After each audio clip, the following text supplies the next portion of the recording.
Good afternoon. I'd like to welcome everyone to this week's edition of Imperial as One's Belonging series, where we explore the lived experiences of individuals from the Black, Asian, and minority ethnic communities.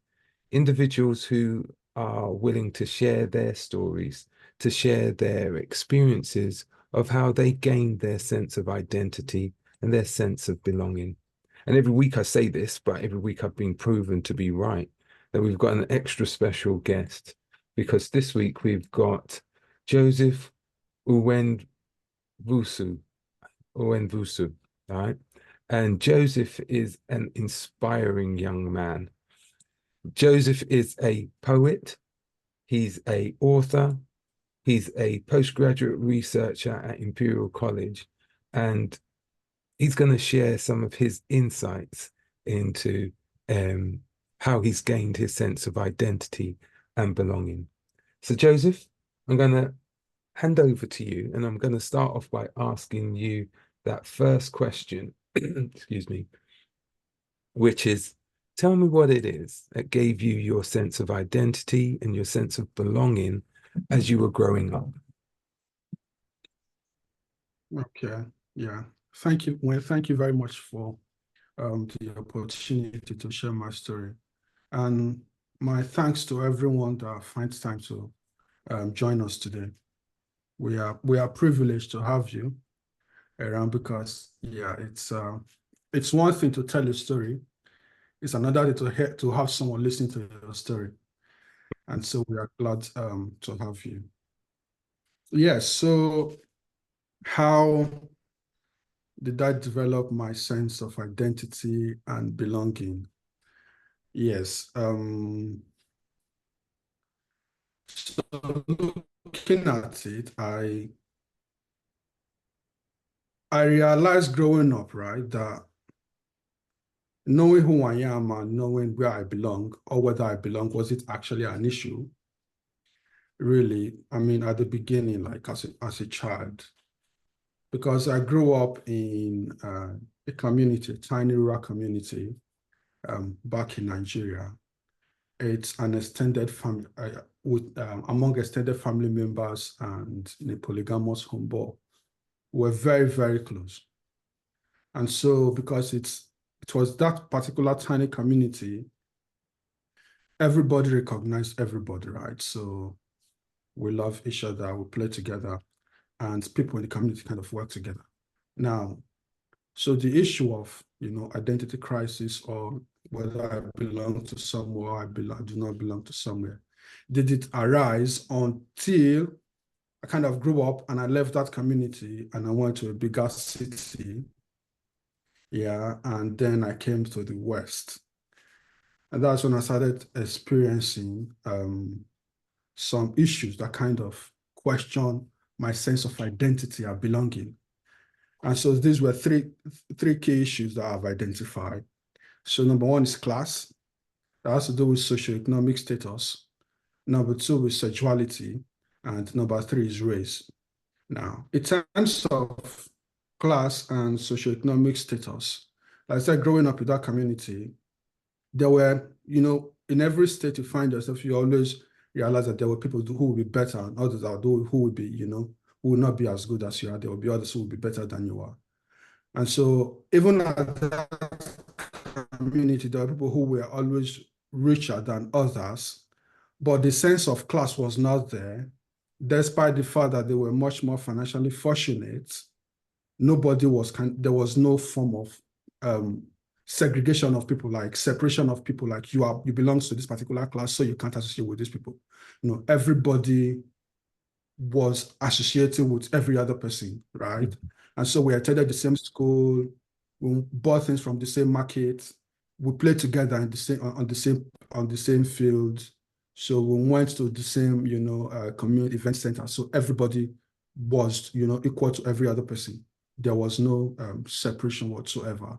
Mm-hmm. And so that gave me the sense of belonging that even to today, that kind of followed me, even if I'm encountering this social economic demarcation that kind of classify people. I don't see it. I go beyond the boundary because I don't think I have to have certain amount of, financial, attainment to belong to somewhere. So I just feel I belong everywhere that every other person could belong to. And then in terms of, please let me know if I'm overshooting the time. No, carry on, carry on. Okay, okay, I'll rein you in.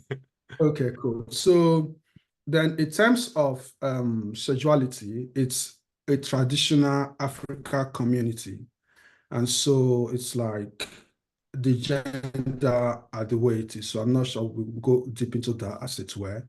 But so that was how I grew. So I grew up with the traditional Africa belief, that concept. And so it was not a serious situation. So I started encountering or getting to, meet people with different orientation in terms of their sexuality when I came to the West. Mhm. But because of the way I was brought up, to love everyone irrespective of their perception and orientation. So that is actually not an issue. But then when it comes to racism, that's where the story kind of got a little bit tricky. Yeah. Now, number one, it's because, first of all, it's an Africa community, right? So it was an Africa community, and every other person looks like every other person. So we all look like each other. And so there was no situation of, say, race or as it were. So, but then the thing that I kind of realized when I was growing up is the fact that we used to watch people of fairer skin tone on television, right? And we call them Oyibo. That's the word we have for them. Now, if you are Indian or you are from the Middle East or whatsoever, so long as your complexion, even if you are mixed, your complexion is lighter than ours, somehow we assume you are an Oyibo, right? An Oyibo means a white person. Yeah. And we also assume that you are an English. So we only know that every white person is an English person. And so you must know how to speak the English language because that was, what we grew up in. Now, what that did was it became shocking for us to realize that there are other white people who are not English speaking. And so the first time I told my mom, in fact, I think it was my brother that first told me that he met a white person who cannot speak English. I couldn't believe him at all. you know. so so I couldn't believe that there are other white people, who cannot speak the English language. And so that was, the situation I grew up in, right? But then because Nigeria was colonized by Britain, I think that was what formed it. And like most of the other African countries were colonized by, Western countries, there was the challenge of the colonial relics, the relics of colonization, of colonialism, right? And so, and one of the negative components of those relics is the fact that for some reason, I don't know, it's been inculcated into our mind, the mind of people who are older than I am, like the generation before me, even including some member of my generation, that people of a lighter skin tone are better than people of darker skin tone. That's where the situation of racism kind of, came in. And so a lot of people kind of believe it to be true. Yeah. Yeah. And that was how we were living like that. But then when I started reading, I started reading books but I realized there's something that is amiss, right? Something is wrong. So I started, when I grew up and I didn't know how to read or understand for myself, I started reading books like some of the books I read that actually influenced my thoughts and understanding of how the world works is, and the issue of racism is A Long Walk to Freedom by Nelson Mandela. I talked about the challenges he went through when they were trying to fight apartheid, in South Africa, and the struggle with the prison for those 27 years. Reading that book, and I also read another book, The Story of My Experiment with Truth by Mahatma Gandhi of India, right? So the battle he fought against, racial oppression in India and in some part of South Africa. And then I read a little bit about the work of Martin Luther King and Malcolm X of the US and the segregation, in the US.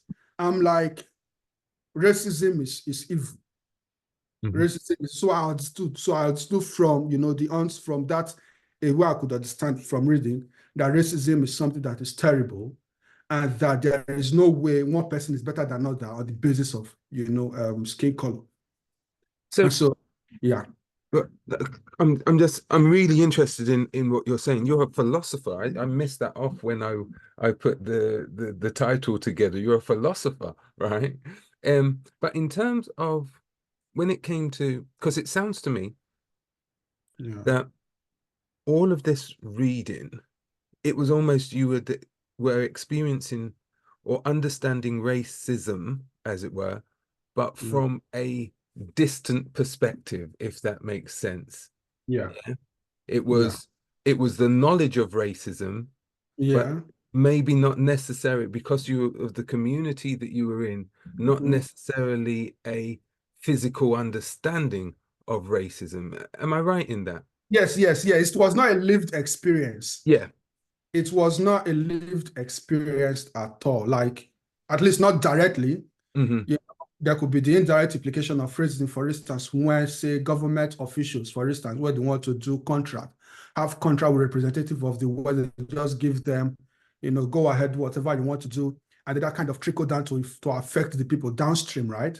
But Hmm. then, as having a direct encounter with racial discrimination and oppression, that didn't happen. And I think Hmm. it's a good thing that Hmm. that didn't happen to me, because it has a way of pressing you down subconsciously, right?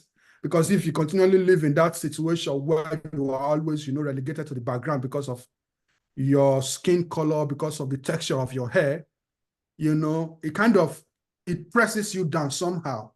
Yeah. But if you are fortunate enough not to be exposed to that kind of situation growing up, Hmm. well, what that does to you is the fact that, you have your sense of identity already established, that irrespective of my complexion, I can do what every other person is doing, coming from anywhere.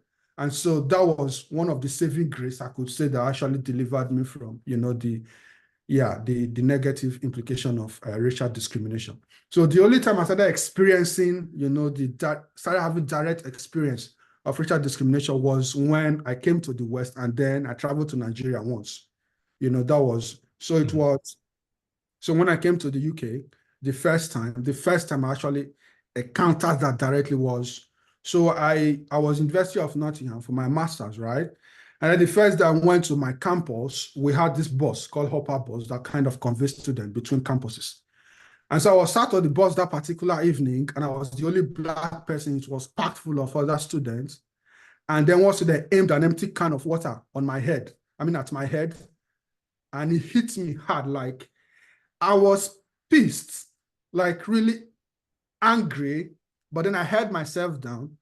But then there were two white, okay, I'm not using this to be, to say, to be offensive, but I'm using it as a way of appreciation.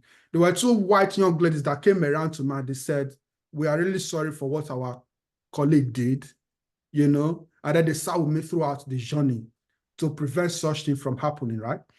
And so that kind of helped me to learn that the issue of racism, first of all, is an individual thing somehow. It could be systemic, but then it could also be individual. Hmm. There are good people and there are bad people everywhere. So Hmm. there might be systemic structures, to kind of, that support that situation. But then there are good individuals within, the whole of the ecosystem that are willing to do something, to change it for the better. Yeah. Yeah. So So that was, yeah. So that was, yeah. s- s- it's just so you fast forwarded a bit, but I'm happy that you told that because Yeah. it adds that context of understanding that actually, yes, racism is pervasive, but racism is also a deliberate act. Yeah, Yeah. it was a deliberate act by that young man, but it was also Yeah. a deliberate act by those two young women who came and Yeah. apologized and said, you know what, we're not all like that, you know? So Yeah. that's a really good contrast in understanding how the implications of racisms can be. And as you rightly said, um, racism can be in a number of different forms. So I just want to backtrack slightly because there was a couple of things which you said, which was about the fact that that early exposure or that lack of exposure to racism, right, Yeah, was almost like a protective factor for you in that yeah, yeah, you don't have that baggage, as it were, yeah, of people or of the impact of always being told you're not or being othered because of your skin tone, etc. So in yeah, terms of when you mentioned three things at the start, which was about um, class and socio-economic um, implications. So growing up and going to school, right? What were your yeah. parents' expectations of you in terms of education or a way out of socio-economic circumstances? What was how was education viewed? Was it a place of belonging for you? It's a long question. Yes, yes. Education was somehow prized Hmm. in my home. Like my dad, because he didn't have much of it, probably for some reason he has seen the importance and the important role education could play in changing the socioeconomic status of a person. And so he will always talk to us, the younger ones, that about his older children that tried to send this one to school, but he didn't do what he's supposed to do. And now look at his situation. So if you don't want to end up like that, you should go to school, right? Hmm. So, but then the vision was not big enough for us to see it for just, you cannot live beyond the limits of the information available to you. Hmm. As the only vision that my parents, my father especially, could project before me, for instance, was within the limits of the community we were. And so I think I'm happy for how far I've come. I don't know if I should. I'm tempted to think that it's possible that I could have, accomplished what I've accomplished far earlier if I had seen greater vision, of what education is capable of making of someone. Hmm. So, but it was a positive, like, yeah, it was a positive um, outlook on what education is capable of helping someone to Hmm. accomplish. So he will always call me and say, Joseph, if you want to go to school, I will train you to any level of education you want to go. So just do what I'm supposed to do, right? And then my mom, in fact, there was a day we had a conversation, right? Because she was insisting that I go to school. And then there was a day she picked a scrap of paper from the floor, and then she gave it to me when I came back from school that she was sweeping. And because she could not read what was written in it, and then she said she had seen me use it the previous night. So she wouldn't be willing to throw it out because it might contain something that is important that will be useful to me. And so she gave it to me, right? And so she said she will keep all my books and she will keep all the scrap of paper or anything that has to do with my education because she pays value, on my education, right? But then I was looking at her situation because of the fact that she didn't go that far in education, right? And she couldn't even read that well. Now, and this is me, who could read and who is doing this. And my mom is giving me this advice, right? And so I asked her, Mom, why is it that you stopped at the level of education you stopped at? What happened? Why didn't you proceed further, why didn't you go further than you went? And so she said, if I could turn back the hand of time, I would, and I would go back to school. Then why did you stop? She said when she was growing up, she had actually wanted to go all the way, like study as much as she could, but her Hmm. mom and her father didn't allow her because of also the socioeconomic status. So when you're growing up, if your parents are not very wealthy, one of the ways they could help themselves is to marry you off to someone who is wealthier. And by that, your situation is bettered somehow, and they are also helped financially too. And so she said she would struggle to go to school, but the dad will chase her, will stick, Hmm. beat her up to make sure she gets married and stop going to school. And that was how she succumbed, and then she stopped. Mm. and that she didn't want her children to experience that kind of situation. Wow. And so that was what my mom and my dad actually did. And it was difficult. It was difficult for them to pay my school fees, because then my school fees in primary school was less than £1. But I remember a couple of times I would cry from school so what they were doing in the school back in the days is, if your parents are unable to pay, your teacher will send you back from school to your parents. Like whenever other person is learning, they will not learn. They will flog you and then send you back to your parents to go tell them to bring the school fees. And so they did that. I'll cry home, talk to my mom or my dad. Maybe if my dad is not at home, or if they are home, they will say, okay, go back, tell the teacher that your father is not at home. For a school fees that was less than £1. So it was difficult, but they were willing that I go. So, and as much as they could, they would give me. Yeah. So that was the situation. So you, in saying that, what you've just said and highlighted is that I suppose people in the West who have free education, or in the UK anyhow, who have free education, by comparison, your education came at a cost. And even though, as you said, it was just £1, if you didn't have the pound, you couldn't then get educated. So I'm trying to understand, what was that thirst in you that meant that you wanted to keep getting educated, your education? What was it? What was that desire? Where did that come from? Yes, at times when I ask myself that question, at the earlier stage, I really can't say for sure, because when I was in primary school, I didn't have anyone to look up to as to say, this is someone ahead of me who is doing some stuff that are great, or this is what I've read that has inspired me.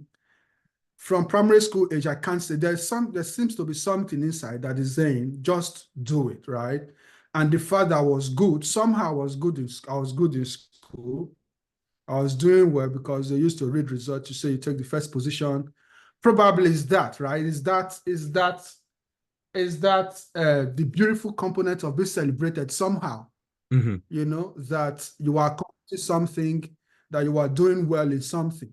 So, and the fact that probably I could meet with friends, because I remember vividly the first time I went to nursery school, because we used to have nursery school, but they don't call them nursery school in those days, they call them Makara school in my village. And that Makara school came after a bean cake. So there's a bean cake, very delicious food for children in those days. So they named the school after that delicious, it's like snack, right? That children like so much. So they named the school after that snack, so that the children will be encouraged to go. With the thought that when you get to the nursery school, they will give you akara, that bean cake. The first time I went, I actually ran away. I didn't go again because I cried. I saw the king and I was scared. So I didn't go again until after about 1 year later when I went to primary school, right? So it's not very clear to me what was the motivation as in primary school, really, that was driving me to go. Even when I'm sent home after being flogged, I will cry, ask my parents to pay the money, and then I will go back. So I just don't know. I can't place it. Maybe it's because, I was doing a bit okay, or I had friends or something, but it's not very clear. Yeah.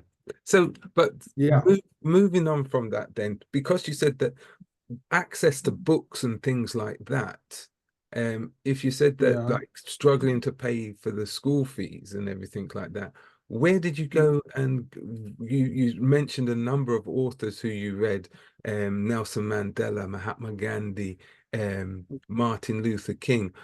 Where did you get access to those kinds of material, and how did that help to inspire you and gain a sense of belonging, identity? Okay, cool. So that was those books that I read. That was during the later parts of my life, like when from primary school, because in primary school, we only had 2 textbooks. They call it the English language textbook, which is called Reader, and the book textbook for mathematics. Those were the only 2 textbooks I had throughout my primary school, until I think one time I had to buy one I think, yeah, those were the only books. I think it was the secondary school I have to buy integrated science. Hmm.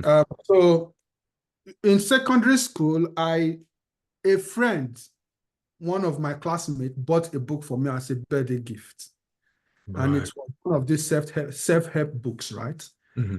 So because the only book I would still buy were my textbooks for school, like mathematics, Hmm. English language textbooks, and the books I recommended for my science subjects. So I tried to get physics, I tried to get the biology and then the chemistry, and then I forget every other one. Maybe I could get Hmm. economics or those ones. So, Hmm. but the main ones, because I still have to raise the money for the test by myself, Hmm. So it was, yeah, so those. But then this lady gave me that extra book, which does not have anything to do with my school. Hmm. But then the book was very, very inspiring, right? Hmm. And so I think they call it, it was the power of positive thinking, something like that.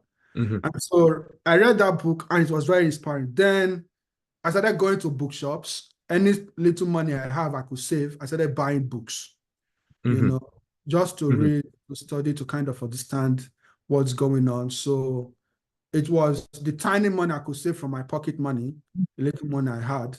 I was Hmm. going to the bookshop, yeah, to buy books for myself. So So, so you started to buy those books and yeah. engross yourself in reading and stuff. What was your favorite subjects and why were they your favorite subjects? Yeah, so I was in the sciences Hmm. because I wanted to be a medical doctor, really. Right. So my favorite subjects were I was good in mathematics, I was good in English language somehow, but my focus was on the STEM, right? Physics, biology, and chemistry. Hmm. And so those were very, very, those were Hmm. favorites. I Hmm. remember I read my chemistry textbook until it split in the middle. So it took two. Yeah, Hmm. so So those were, yeah. so it was STEM subjects which you accept which excited you. So Yeah. what was your first degree? Because were you encouraged? Were you encouraged then to kind of like after you finished your secondary education to go on to do, or was it kind of like actually, you know what, you're old enough now, it's time to get working for the rest of the family? What was the, I know your dad had said to you, wherever you want to go in education, I'll fund you, but there's Um, still a reality of seeing and saying, yeah, I want to do that. So what was yeah. that decision like for you? Okay. So my dad actually, because he was an old man before he gave birth to me, the promise was good, but there was no, there was no substance to actually back it. So that was good. But the thing, right, I saw his zeal in him, even though he didn't have the money, but he was very supportive. Hmm. Right. So I was fortunate to have won a scholarship in seniors in secondary school. Hmm. Right. So that scholarship kind of paid for my school fees Hmm. and everything, and the little money I could spare to buy textbooks. So because I've read some other extra stuff, and because I've grown enough to watch how the world is working, and I've seen the importance of education, and the fact that one of my elder brother has just finished his university and is doing his master's, that was quite encouraging. So my intention, like I said, is I wanted to become a medical doctor. Hmm.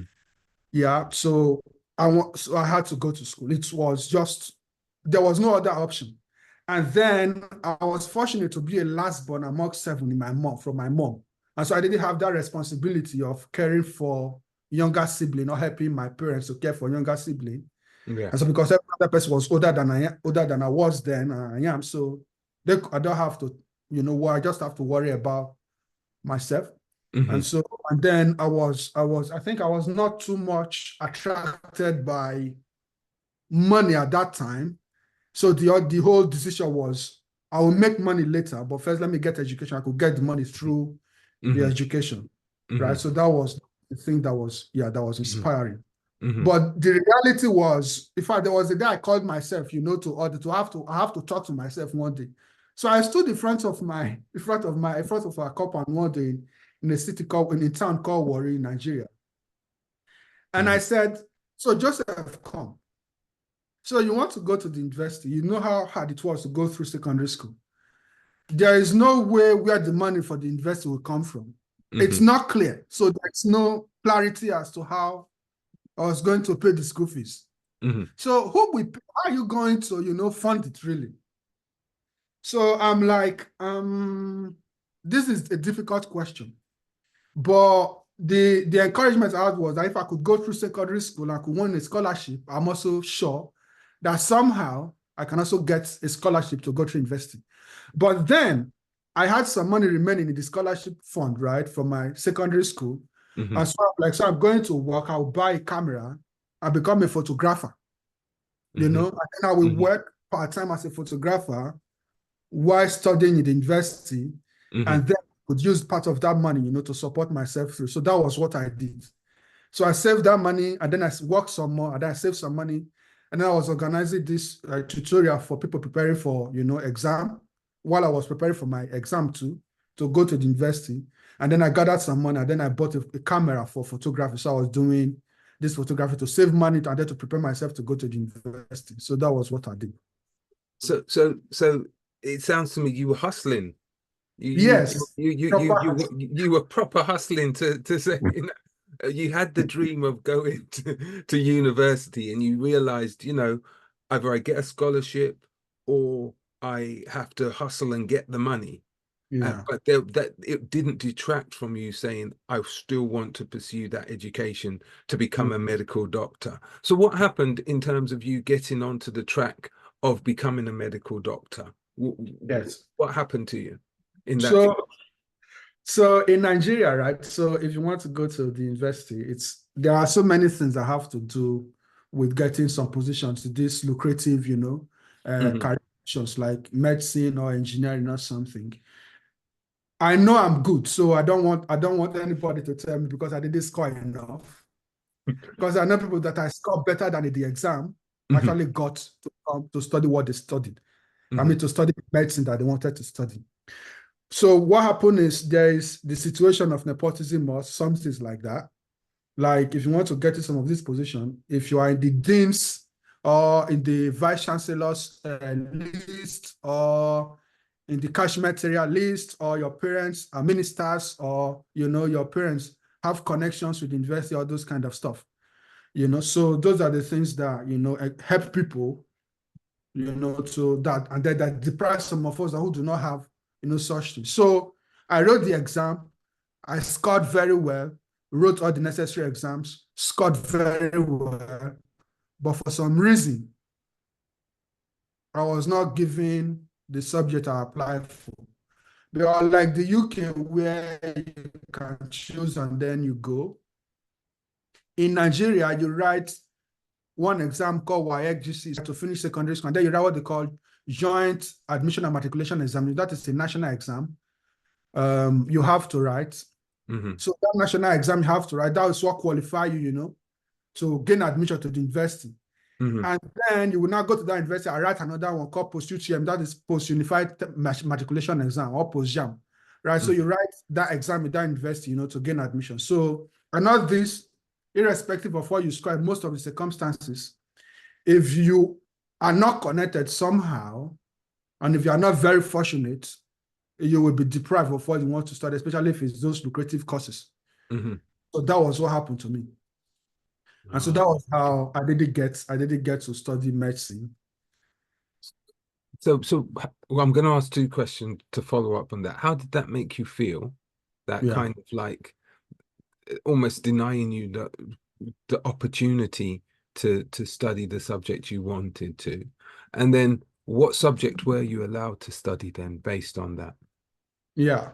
So it was painful because while I knew that I actually had what it takes, to have studied medicine, so one of my other sisters went to the university one day, and the dean, the dean of the faculty saw her because we shared the same surname.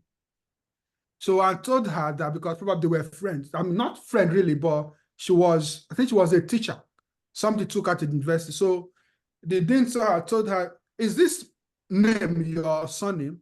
That there is a young man who came here to write exam, and his score was the second best, right, for this exam. And if there's anything you could do, you have to go talk to, some special people in admission that they were able to give him the admission. And so, but nothing came of it because we didn't have the money to pay what we're supposed to pay. It was painful. It was very, very painful, like terribly painful, So it's one of the reasons why, I think I do what I do because it was tough. And so I got placed to study plant biology and biotechnology. And it's one of the subjects or courses that it's not very much appreciated in the country. So I think the former name was botany. It's basically science, but that has to do with plants. Yeah, so that was what I studied. And then studying that again, something has happened. I was supposed to finish with the graduate with a first class, right? So the same situation with nepotism and the rest of it. And then I was not given the first class. And that was devastating again. Very, very devastating. Can just elaborate on that? What happened? So they said that in the department, it's only 5 people that are allowed to graduate with a first class per session. Right? And then there were 6 in my time. And I was among the 6. So I don't know why I was the one that was chosen, to be dropped from the list of first class graduates. I didn't know the information because, I didn't know why I was not picked. Because from what we do, we calculate CGPA, right? We calculate CGPA.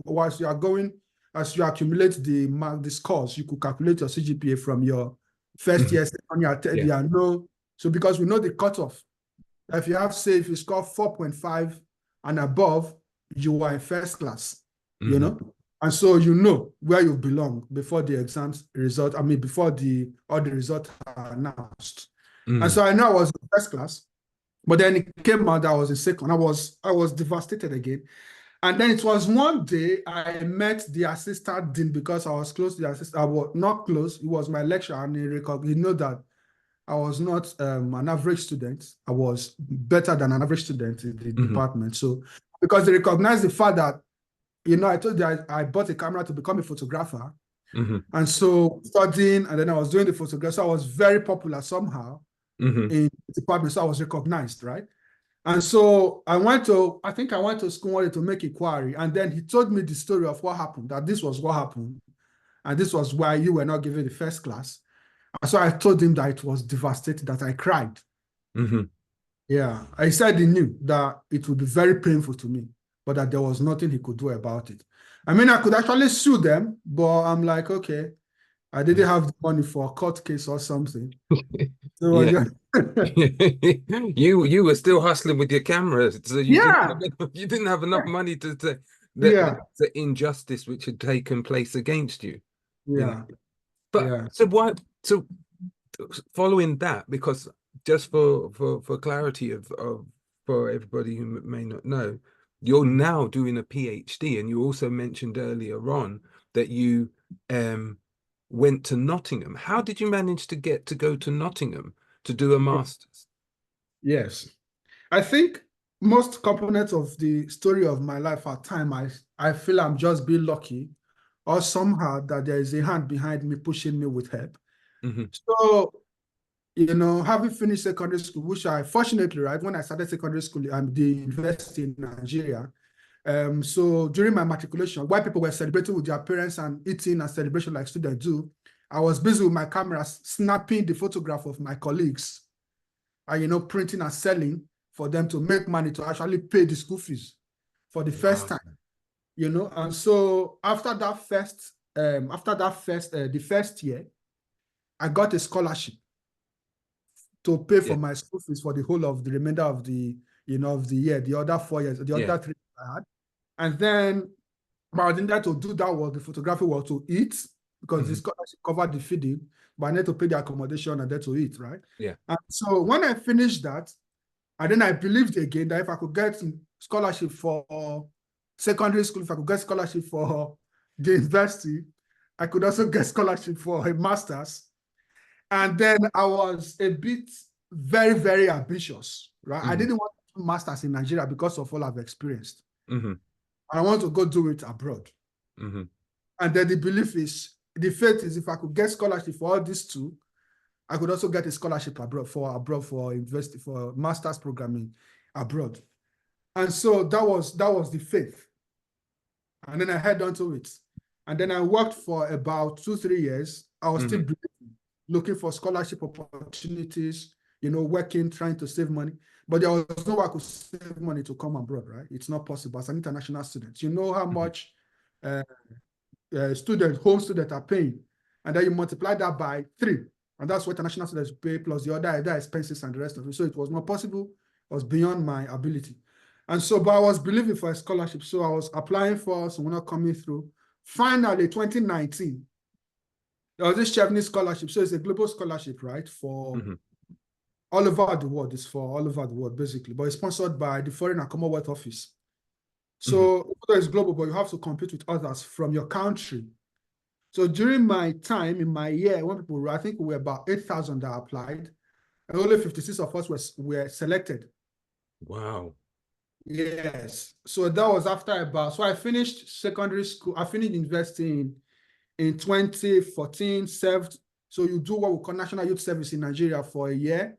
So that was 2015 and 2016. And then I worked till 2019 when I got that scholarship, that Chevening scholarship. And so it was that scholarship that paid for my flight, that paid for my ticket, that paid for my feeding, that paid for the school fees, that paid for everything, right? Come to Nottingham. And so, yeah, so that was how I ended in Nottingham to do my master's. So sorry. So I was going to say, you say it's been lucky, but I think you had a talent which people were able to, from your parents, from your dad saying, you've got something, wherever you want to go with it. There's something that within you, which even though materially, financially, we can't do it, someone will recognize that. Even your tutors recognized it. And it was, again, because of finances why you weren't able to fulfill or get, there was other factors which were preventing you from fulfilling that. So you're here now in Nottingham, right? I'm just wary of time. I'm going to give us another 10 minutes, right? I'm just wary of the fact that you're in Nottingham now, having got another scholarship, right, to do your master's. Now you're away from kind of like the comforts of Nigeria, right? How did you feel about being in Nottingham and being in the UK, and what was that experience like for you? Yes, it's I think the first day I got to the UK, I was pleasantly shocked, right? Because it was actually a beautiful experience to start with. The first thing that came to my mind was my annoyance with the democratic process in Nigeria. My assumption was the UK is as it is because they have a government who kind of care for their people, but that in Nigeria is as it is because of probably the failures of democracy. So that was the first experience I had. And the second experience is trying to acculturate, right? Like trying to get used to the culture. It's, first of all, I have to contend with the weather. There are times I walk around, it's as if there are bunches of cotton in my brain. Like, I'm this person that's usually very active, but the weather was playing with my head. Where it's like I was sleepwalking. It's the energy level kind of dropped. And so I had to contend with that. And then I went to school. It was beautiful. Although some of the subjects, some of the courses and modules were a bit tricky, but because I'm used to reading and studying and understanding stuff for myself. So I could navigate that. So it was a beautiful experience, apart from some incidents of, discrimination and the rest of which are not very, very much. In fact, I'm very, very grateful to the UK government for everything, they did, for that scholarship, right? I don't have to worry about food, or don't have to worry about getting money, to pay rent or worry about anything. So my focus was to study. So it was a very pleasant experience. So the only tiny bit of places where it's trying to adjust to, the culture. I don't know if so there was a time I jumped on the tram, because that was in Nottingham, because I didn't know, because back in Nigeria, if you enter the bus, you sit on the bus, and then a conductor will say, okay, you pay your fare, right? But I thought there would be a conductor that would ask me to pay my fare on the tram. And so I jumped on the tram, and then the tram was going, and I was looking for the conductor, and I didn't see the conductor. So I was speaking to a woman. I want to pay my fare. What happened? Where do I pay? She said, oh, you were supposed to have paid it at the station where you entered. I'm like, oh, but I didn't know. She said, okay, if you don't want to get into trouble, you just have to run out of this tram. Now you go pay. And so I had to jump off the tram in the next stop. And so it's those things, trying to get used to, the culture and then what's happening in the country. Yeah, those were the part. I think, but it was a good experience, really, generally. And I know that in those times when you started writing poetry, yeah, you started writing. Where did that inspiration come from? Was it another way of making some funds along with your photography? Because you said that it's interesting. Earlier on, you said that it was the sciences, the subjects which you really enjoyed, but you've also done photography. You've also written poetry. What you is the science? How does that work? Because it seems to me that actually you're a bit of a chameleon. You'll do everything and anything. Yeah, yeah, yeah. So yeah, I've tried to reconcile my interest in the art and in the creative process, and my interest in the sciences. But I think, yeah. So first of all, poetry, it's not about money. It was the photography that was about the money, because I was actually making money from that. But the poetry was me trying to make sense of what's happening in my life and to me and my interaction with society. Right. My way of kind of grounding myself. Right. And so I think I thought I should have, in secondary school, I should have at least visited some of the art classes, because they were separated in my school. So if you are in social science, you are in social science. If you are in art, you are in art. If you are in science, you are in art in science. And so, but then the interest in poetry came when I discovered the library. Because from my primary school to my senior secondary school to finishing secondary school, I never saw a library. So there was no library, because I grew up in a place where there was no running water, there was no electricity. So for you not to have those, who would think about library or anything, really? And so the basics were not provided. So nobody's thinking about library. But when I discovered the library, it was an amazing experience, right? I'm like, so this is a house of books where you have infinite number of books for some. I mean, they are not infinite, but as far as my eyes were concerned then, because of the limited no access I have to books, the quantity of books I saw there were infinite to me, right? So I was surprised. So I went to the library and I started reading. And one of the books I picked that drew me in was a book of poetry. And then I read it, and then I didn't know when the time was gone, when the library closed and everybody left. And so they locked the library, they locked me inside. All the staff had gone home. And then when I lifted my head up and then to go out, probably to stretch and to maybe ask one or two questions, I realized they've closed, and it was already some minutes past 7 in the evening. And so I started looking around for how to get out. I couldn't break out, because that would be like burglary. And then I wouldn't let it would be difficult for me to stay there, and then they will come and open the door, see me, that they will think I came to steal. And so I was confused, and then I climbed up on the shelf. I looked around and I saw the security, so I shouted, "Please, I'm here. Can you come let me out?" He was shocked seeing me there, and then he said, "What are you doing there?" I said I was reading, and then I was locked in because I forgot the time, right? So he got the key, he let me out. So I kept going, reading the poetry.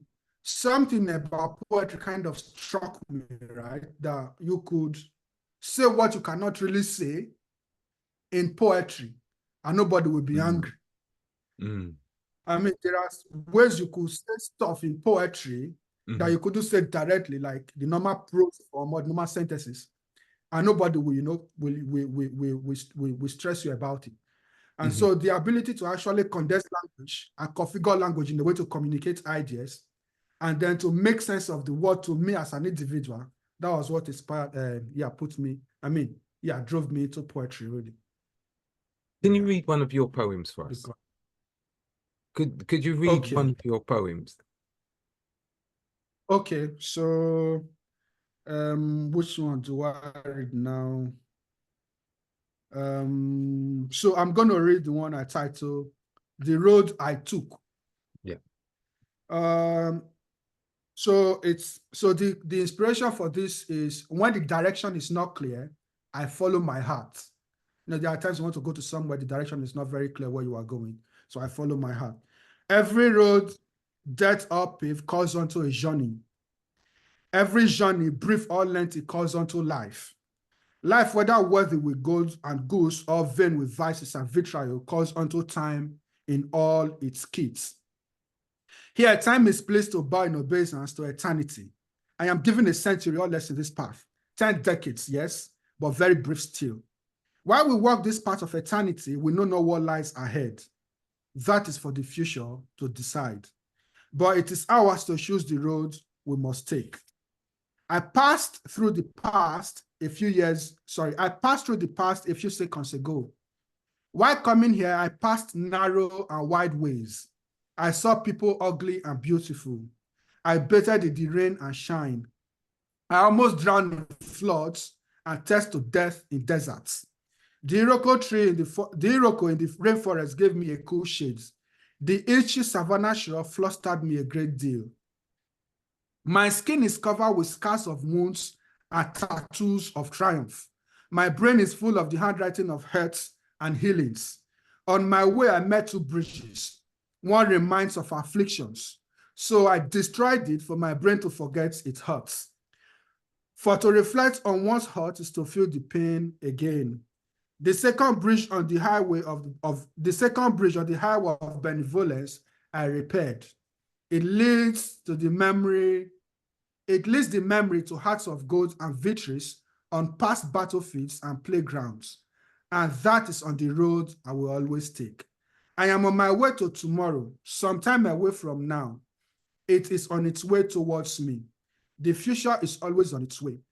If I make a list of events for coming days and I say a prayer, talk about them and rehearse the plans, this is all I could do and then wrap them in hope. I could say to my tomorrow, please come this way. It may reply, I am going that other route. It suits me more. If I look ahead at it and my eyes behold the sunny sky, but decide to go along with an umbrella as well as sunglasses, that will be walking on the way with both eyes open. Whether tomorrow goes north or south, the road I will take is the way my heart commands. Here I am standing at a junction on my way to my unknown destination, a point at which four roads meet. One goes ahead of me, one goes to my left, one goes to the right, and the last goes the way I came. Oh, friends, how do you choose the way to the unknown on a sunny day, so hot and dry that your skin burns and you are thirsty to death? I have a destination in mind that nobody knows, and I do not know how to get there. How do you decide the road to take? At a junction of four roads. I listen to the wind. I look to the sun. I listen to the birds sing. I watch the trees and grasses sway, but none of this knows the way. Then I listen to my heart. It revealed a certain way, pointing a finger of sin, and the way my heart pointed was the road I took. Wow. Thank you. That kind of like, you've selected a brilliant poem. You wrote a brilliant poem, because it really does summarize that journey that you've taken us on this afternoon in terms of where it is that you have been allowed, or what doors have been open or what doors have been closed to you, and how you navigate that. And it was beautiful. The road I took, I followed my heart. I followed my heart. Um, Joseph, we're out of time. We are out of time. All right. Um, and I know that there's so much more that we could discuss. But thinking about that little boy in primary school who was being sent home because he couldn't get, he didn't have enough money to pay the school fee and everything like that. What advice would you give to that young boy? And what do you think that young boy looking at where you are now would say, wow? Yeah. Yeah, looking at that young boy and the circumstances surrounding him, I think I would just say continue with what you were doing, really, because I don't see how he could have done more with what he was given. I Mm-hmm. think he exhausted the resources that were at his disposal. He did the best he could. Mm-hmm. Then assuming that it's possible to kind of expand the valuable resources, and I'll ask him to be a little bit much more ambitious. I think I will tell him to expand the extent of his dreams, to make the dreams bigger. Because from what I've seen, it's possible to, accomplish the dream if your dreams are big and you have faith in them. And then I will advise him to learn how to read earlier or sooner, and to read more if he has the resources, and then to develop a certain expertise in a specific field that has practical application, say computing, or say literature, or say music, or say a part of science. But looking at him, what he has, I don't think there is no way. I mean, there is nothing much he could have actually extra that he could have done. And then that little boy looking at me now, I think the fact that we're having this conversation, I'm sitting here, and as an international PhD student in Imperial College London, having this conversation with you, that will astound that young boy. To some people, it may not be a very big achievement really to do a PhD in Imperial College London. But to me and to that young boy, it would be a very, very remarkable accomplishment. I'll just give one instance. Mm-hmm. If it's possible, there is a scar, right, on my hand right now, which reminds me of every day of the challenges I've gone through, of all the battles I've fought. Mm-hmm. You know what gave me that scar on my hand?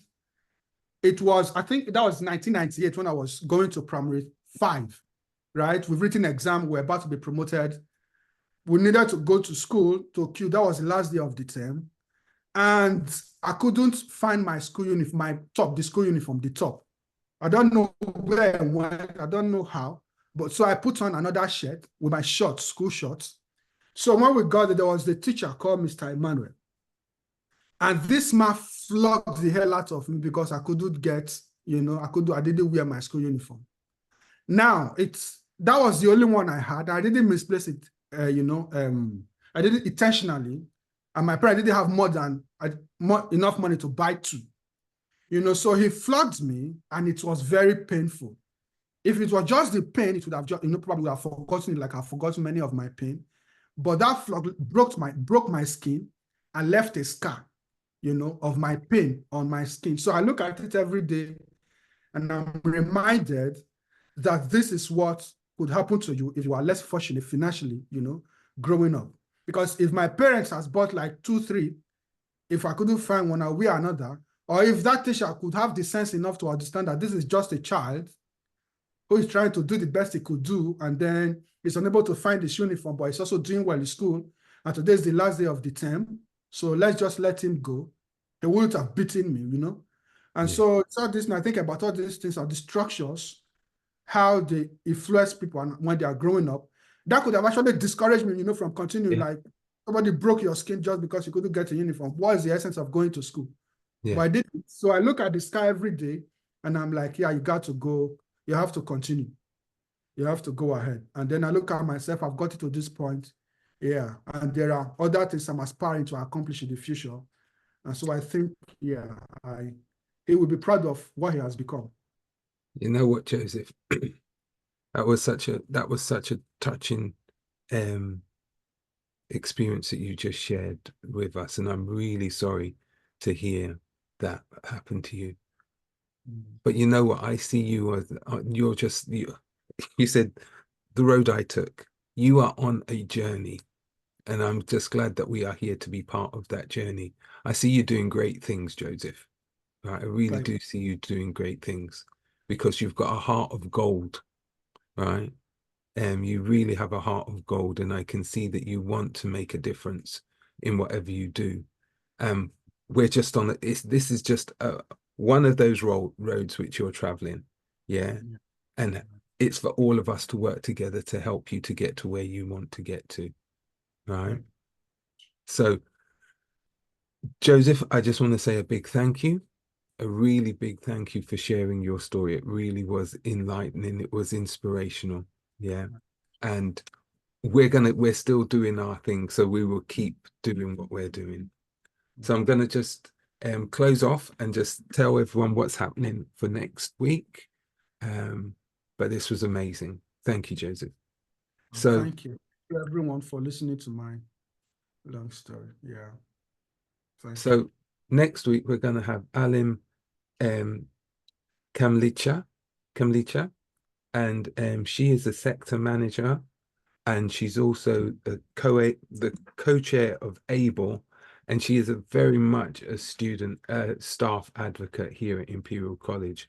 So please tune in next week to hear Alim's amazing story as well. And if you have missed any of the other stories that on the other experiences, the other belonging messages, then please go to our YouTube channel, which is tinyurl.com/belonging dash IAO. And you'll be able to hear many more stories and gain much more insight into what it is that helps people to find their sense of belonging. So until next week, thank you so much, and we will see you again very soon. Yeah.